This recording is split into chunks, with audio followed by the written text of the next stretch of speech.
Alright, so mga bay, for today's video, for today's vlog ay magawa tayo ng access road. Ito na yung ano natin para daanan sa ating mga equipo, para makatuloy-tuloy at hindi madisturbo yung ating kasamahan na nag-vibro dito. Ito yung ating isang kasama na nag-vibro, mga kabits. Vibro, hammer yung kanyang bit-bit para di siya madisturbo dito sa taas. Ang ginawa natin ay gumawa tayo ng daan dito sa baba, mga bay. Ayan na yung daanan natin ginawa. Ayos na, ano lang, hapakan lang natin o para hindi siya madisturbo dito sa taas. Tuloy lang natin yung ating ginawa dito at saka hapakan na natin maya maya.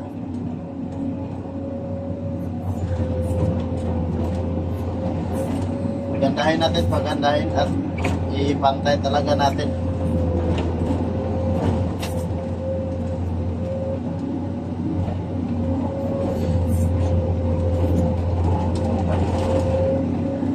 Yan na mga bay.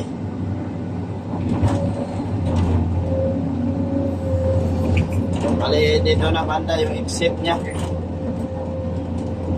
ating ginawang daan. Ito yung exit, mga bay.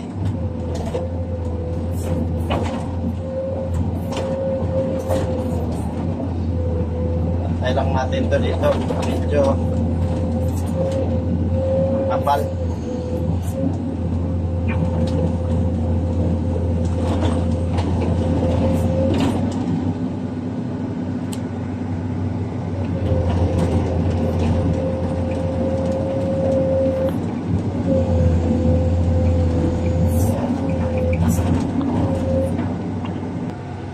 Ayan na mga bay, yung ating kaibigan na may vibro hammer dala. Kaya ang ginawa natin ito, access road. So ito na yung access road na ating ginawa, no? Maganda na yung pagkagawaan. Apakan lang natin para masison talaga. Kumbaga masiksik yung mga materialis ba. So dito kasi siya nagtrabaho sa taas. So tanim siya ng set pile. So ang gagawin natin, ang ginawa natin para maka daan yung mixer dahil nagbuhos kami doon sa dulo. Ginawa natin ng access road dito sa baba. So ito na yung ginawa natin access road, mga bay, para to sa mixer, truck mixer, para makabuhos tuloy-tuloy yung pagbuhos at hindi maabala rin yung ating kaibigan na kaibigan natin na nagtatanim ng seed pile, mga kabets.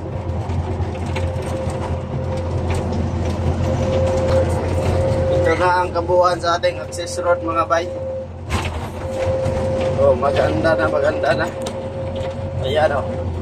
Kita nyo na para hindi na natin ito mabala. Yun.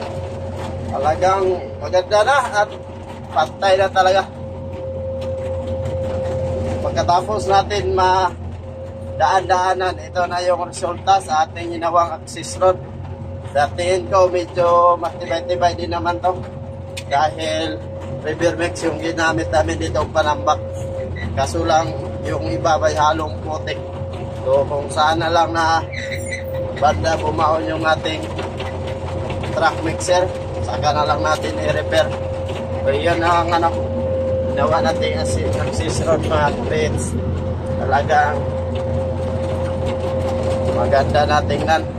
Alright, hanggang dito lang ating video. Maraming salamat po sa lahat ng nanonood hanggang sa muli. Ayan.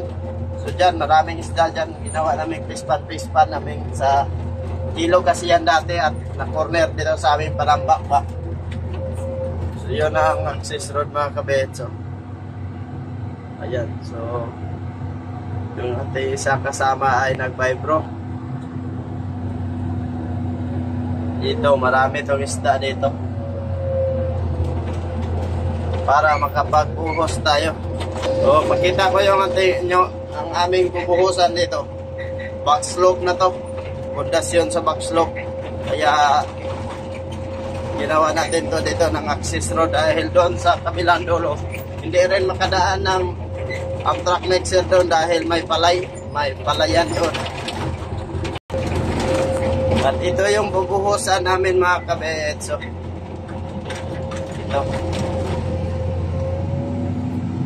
Ito yung aming bubuhusan ito na pundasyon na to. Ito ang hinukay. At sa kabila, ginawan din natin ng konting slope para hindi gumuho. Baka nangyayari na naman yung kagaya nung nakaraan na bagsakan ng lupa pag-uho yung ating mga kasamahan dyan nagtrabaho sa ilalim. So ganyan, yan ang ating buhusan. At ito, ayusin lang natin to dito para makadaan yung truck mixer din dito at makalapit doon sa dulo.